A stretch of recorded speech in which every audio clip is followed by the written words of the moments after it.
Hello students, कक्षा 4 हिंदी का 8वां पाठ और पाठ का नाम है कौन।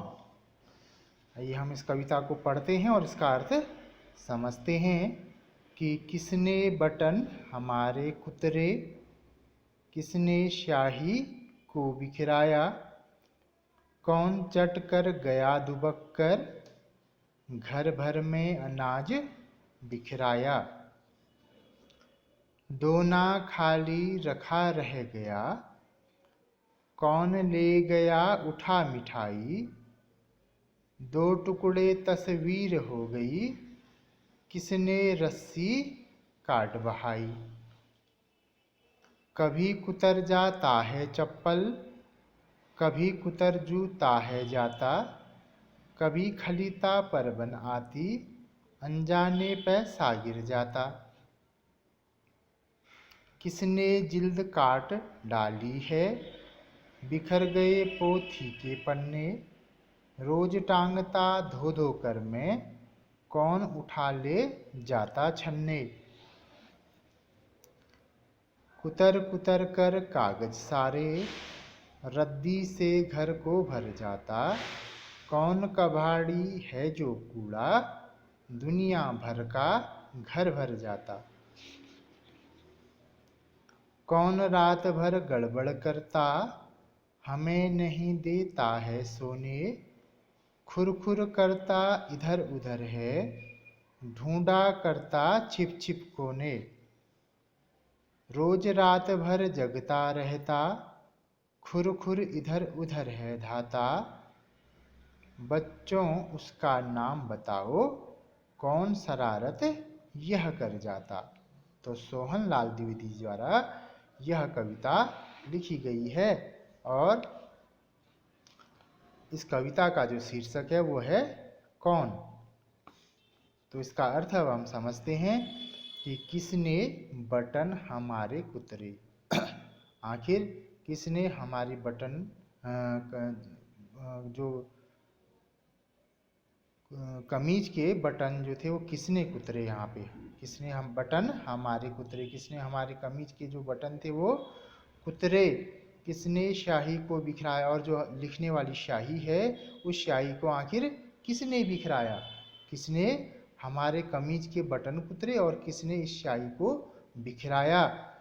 कौन चट कर गया दुबक कर घर भर में अनाज बिखराया। और कौन घर के अंदर आया और उसने घर में सारा अनाज बिखराया और सारा वह चट कर गया। आखिर कौन है वो जो घर के अंदर छिपकर जिसने सारा अनाज खाया और वो अनाज बिखरा दिया। आखिर वह कौन है, कौन है वो जिसने हमारे बटन कुतरे, यानी हमारे कपड़ों के कमीज के बटन कुतरे और किसने उस स्याही को बिखराया। कौन चट कर गया दुबक कर, कौन हमारे घर में छिप कर आया और जो सारा अनाज चट कर गया और उसको फैलाकर चले गया। आगे, दोना खाली रखा रह गया, कौन ले गया उठा मिठाई। दोना यानी एक प्लेट, जो पत्तल होते हैं या प्लास्टिक की जो प्लेटें होती हैं उनको दोना भी कहा जाता है। दोना खाली रखा रह गया, उस वह दोना क्या है, जो प्लेट है वो खाली रह गई, कौन उसमें से मिठाई उठाकर ले गया। यानी उस दोने में, उस प्लेटों में क्या रखी थी, मिठाई रखी थी और कौन न जाने उसको उठाकर ले गया। दो टुकड़े तस्वीर हो गई, और तस्वीर की जो फोटो थी उसकी क्या थी, दो टुकड़े हो गए। किसने रस्सी काट बहाई, और किसने उस तस्वीर की रस्सी काट गिराई। आखिर वो जो दीवार पे जो तस्वीर लगाई हुई थी और उसके पीछे की रस्सी किसने काट दी, आखिर वह कौन है। यानी दोना खाली रखा रह गया, वह जो प्लेटें थी वह खाली की खाली रह गई, उसमें से पता नहीं कौन मिठाई ले गया और उस तस्वीर के दो टुकड़े हो गए, पता नहीं किसने उसकी रस्सी काट गिराई। इसके बाद, कभी कुतर जाता है चप्पल, क्या करता है, कभी कभी वो क्या कर जाता है, चप्पलों को कुतर जाता है। कभी कुतर जूता है जाता, और कभी क्या कर जाता है, जूतों को वह कुतर कर चले जाता है।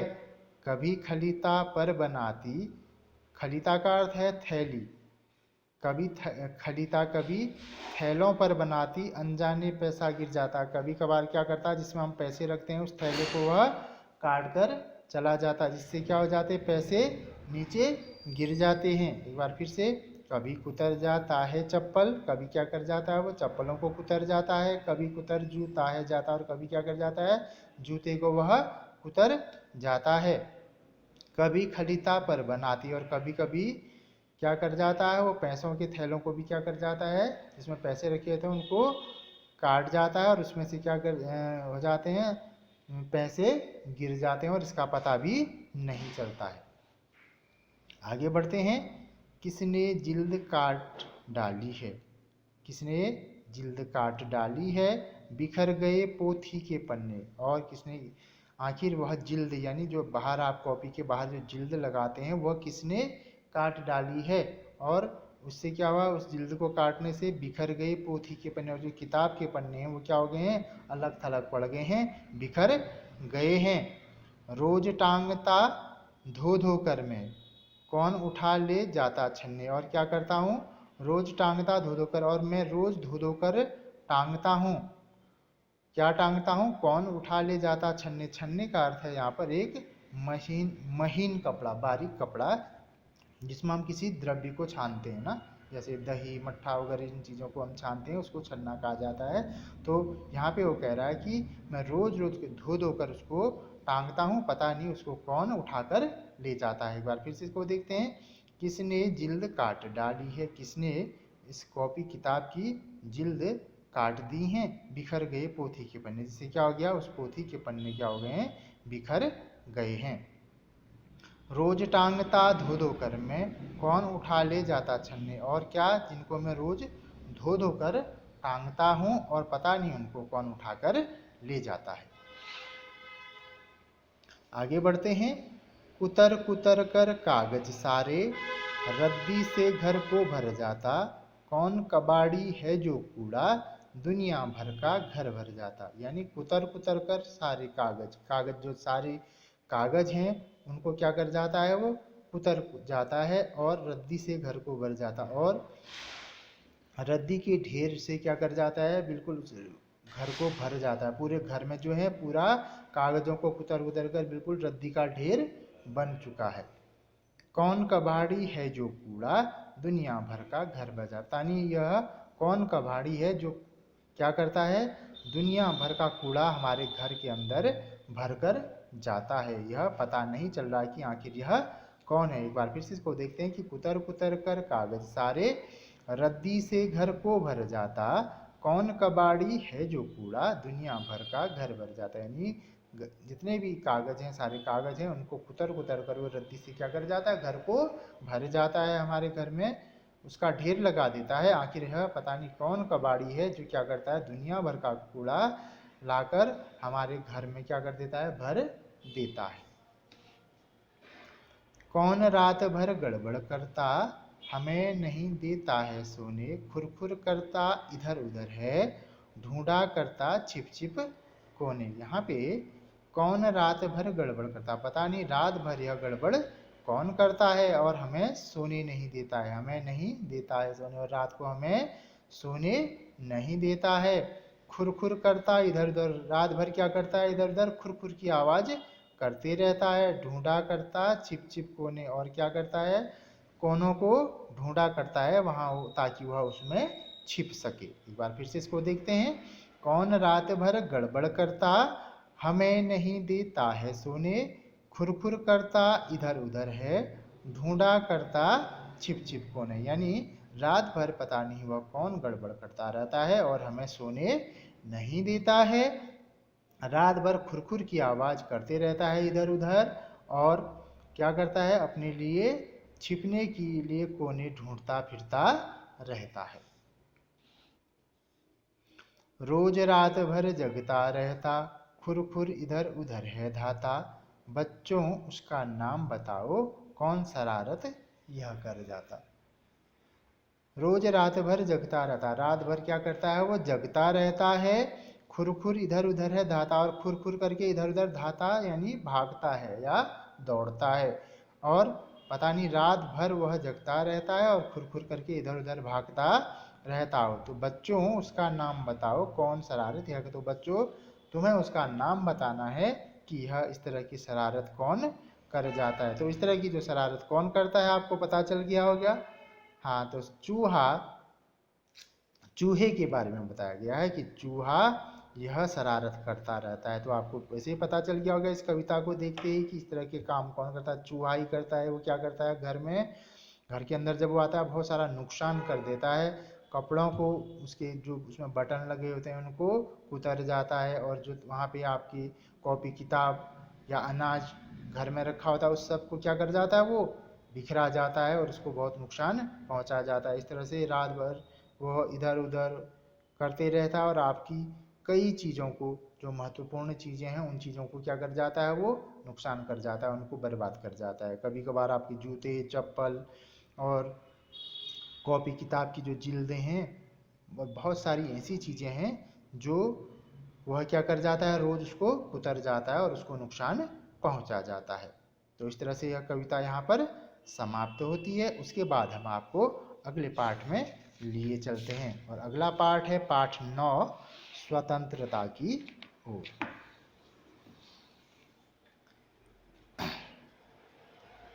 पाठ 9 जो है स्वतंत्रता की ओर। स्वतंत्रता का अर्थ आप जानते हैं, स्वतंत्रता का अर्थ हो जाता है आज़ादी, आज़ादी की ओर। तो अब बढ़ते हैं, पहले हम इसको पढ़ लेते हैं और इसके बाद इसका अर्थ समझेंगे। कि धनी को पता था कि आश्रम में कोई बड़ी योजना बन रही है, पर उसे कोई कुछ न बताता। वे सब समझते हैं कि मैं 9 साल का हूँ, इसलिए मैं बुद्धू हूँ, पर मैं बुद्धू नहीं हूँ। धनी मन ही मन बड़बड़ाया। धनी और उसके माता पिता बड़ी खास जगह में रहते थे, अहमदाबाद के पास, महात्मा गांधी के साबरमती आश्रम में, जहाँ पूरे भारत से लोग रहने आते थे। गांधी जी की तरह वे सब भी भारत की स्वतंत्रता के लिए लड़ रहे थे। जब वे आश्रम में ठहरते तो चरखों पर खादी का सूत काटते, भजन गाते और गांधी जी की बातें सुनते। साबरमती में सबको कोई न कोई काम करना होता, खाना पकाना, बर्तन धोना, कपड़े धोना, कुएं से पानी लाना, गाय और बकरियों का दूध दुहना और सब्जी उगाना। धनी का काम था बिन्नी की देखभाल करना। बिन्नी आश्रम की एक बकरी थी। धनी को अपना काम पसंद था, क्योंकि बिन्नी उसकी सबसे अच्छी दोस्त थी। धनी को उससे बातें करना अच्छा लगता था। उस दिन सुबह धनी बिन्नी को हरी घास खिलाकर उसके बर्तन में पानी डालते हुए बोला, कोई बात जरूर है बिन्नी, वे सब गांधी जी के कमरे में बैठकर बातें करते हैं, कोई योजना बनाई जा रही है, मैं सब समझता हूँ। बिन्नी ने घास चबाते हुए सिर हिलाया, जैसे कि वह धनी की बात समझ रही हो। धनी को भूख लगी। कूदती फांदती बिन्नी को लेकर वह रसोई घर की तरफ चला। उसकी माँ चूल्हा फूंक रही थी और कमरे में धुआं भर रहा था।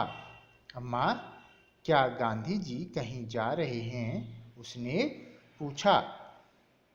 खांसते हुए माँ बोली, वे सब यात्रा पर जा रहे हैं। यात्रा? कहाँ जा रहे हैं? धनी ने सवाल किया। समुद्र के पास कहीं। अब सवाल पूछना बंद करो और जाओ यहाँ से। धनी अम्मा जरा गुस्से से बोली, पहले मुझे खाना पकाने दो।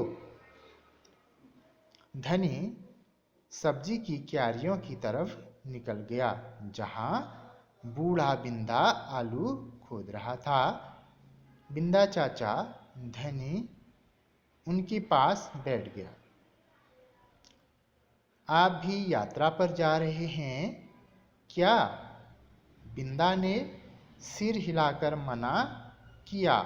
उसके कुछ बोलने से पहले धनी ने उतावले होकर पूछा, कौन जा रहे हैं? कहाँ जा रहे हैं? क्या हो रहा है?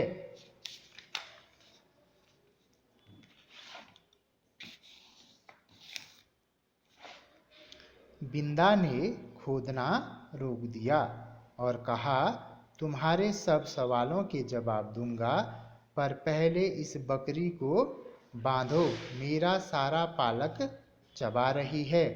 धनी बिन्नी को खींच कर ले गया और पास के नींबू के पेड़ से बांध दिया। फिर बिंदा ने उसे यात्रा के बारे में बताया।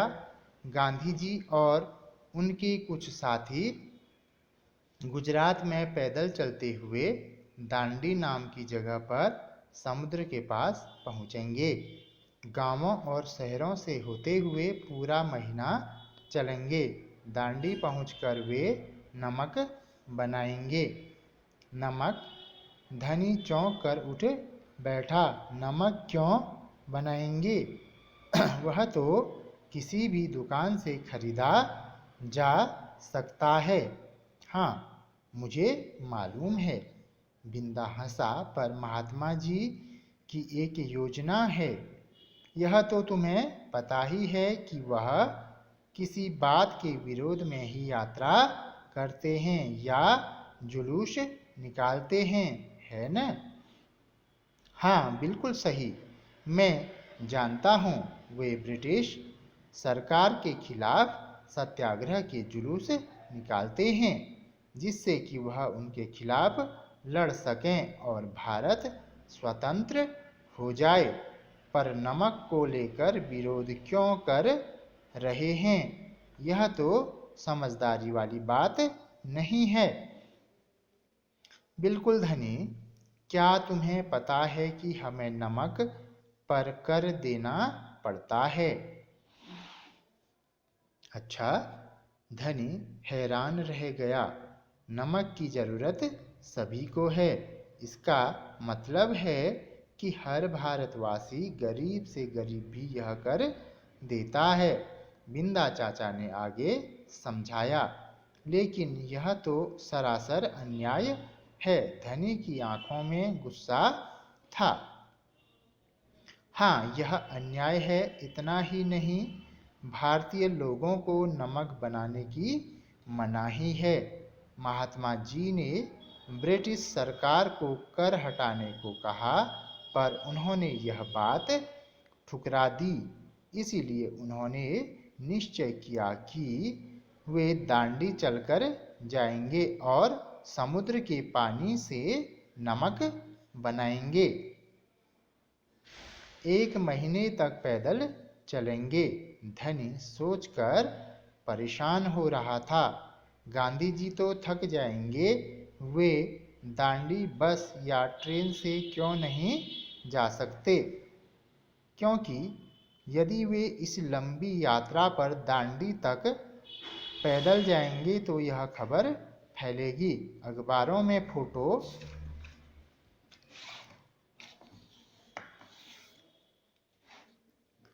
छपेंगी, रेडियो पर रिपोर्ट जाएगी और पूरी दुनिया के लोग यह जान जाएंगे कि हम अपनी स्वतंत्रता के लिए लड़ रहे हैं और ब्रिटिश सरकार के लिए यह बड़ी शर्म की बात होगी।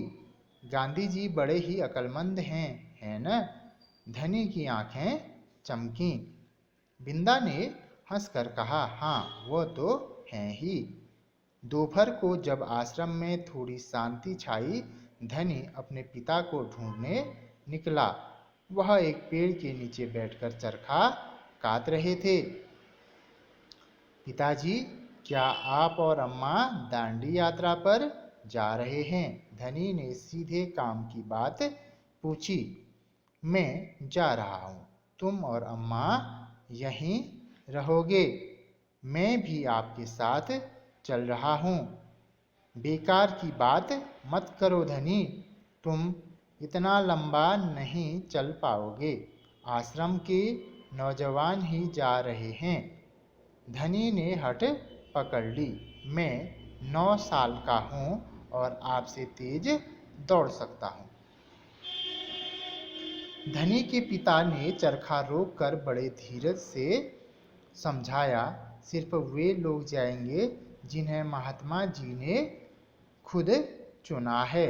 ठीक है, मैं उन्हीं से बात करूँगा, वह जरूर हाँ कहेंगे। धनी खड़े होकर बोला और वहाँ से चल दिया।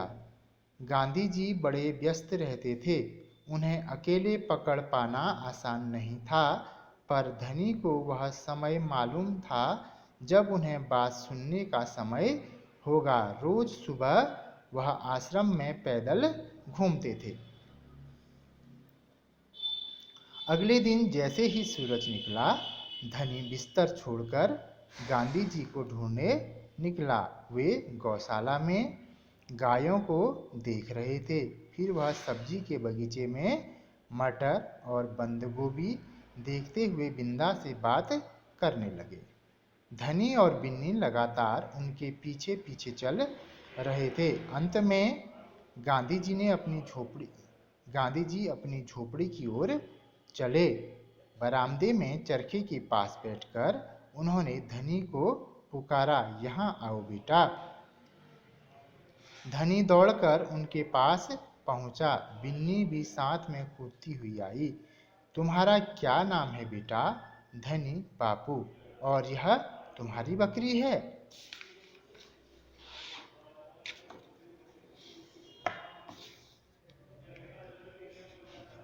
जी हाँ, यह मेरी दोस्त बिन्नी है, जिसका दूध आप रोज सुबह पीते हैं। धनी गर्व से मुस्कुराया, मैं इसकी देखभाल करता हूँ। बहुत अच्छा, गांधी जी ने हाथ हिलाकर कहा। अब यह बताओ धनी कि तुम और बिन्नी सुबह से मेरे पीछे क्यों घूम रहे हो? मैं आपसे कुछ पूछना चाहता था। धनी थोड़ा घबराया। क्या मैं आपके साथ दांडी चल सकता हूँ? हिम्मत करके उसने कह डाला। गांधी जी मुस्कुराए, तुम अभी छोटे हो बेटा, दांडी तो बहुत दूर है। सिर्फ तुम्हारे पिता जैसे नौजवान ही मेरे साथ चल पाएंगे। पर आप तो नौजवान नहीं हैं। धनी बोला, आप नहीं थक जाएंगे? मैं बहुत अच्छे से चलता हूँ, गांधी जी ने कहा। मैं भी बहुत अच्छे से चलता हूँ, धनी भी अड़ गया। हाँ, ठीक बात है। कुछ सोचकर गांधी जी बोले, मगर एक समस्या है। अगर तुम मेरे साथ जाओगे तो बिन्नी को कौन देखेगा? इतना चलने के बाद मैं तो कमज़ोर हो जाऊंगा। इसलिए जब मैं वापस आऊंगा तो मुझे खूब सारा दूध पीना पड़ेगा, जिससे कि मेरी ताकत लौट आए। यह बात तो ठीक है। बिन्नी तभी खाती है जब मैं उसे खिलाता हूँ। धनी ने प्यार से बिन्नी का सिर सहलाया। और सिर्फ मैं जानता हूँ कि इसे क्या पसंद है। बिल्कुल सही। तो क्या तुम आश्रम में रहकर मेरे लिए बिन्नी की देखभाल करोगे? गांधी जी प्यार से बोले। जी हाँ, करूँगा। धनी बोला, बिन्नी और मैं आपका इंतजार करेंगे। तो किसने लिखा था ये? सुभद्रा सेन गुप्ता ने लिखा था। अनुवाद मनीषा चौधरी ने। तो हमने आपको यहाँ पर इस पाठ को पढ़ा दिया है और अब हम अगले भाग में इसका अर्थ समझेंगे।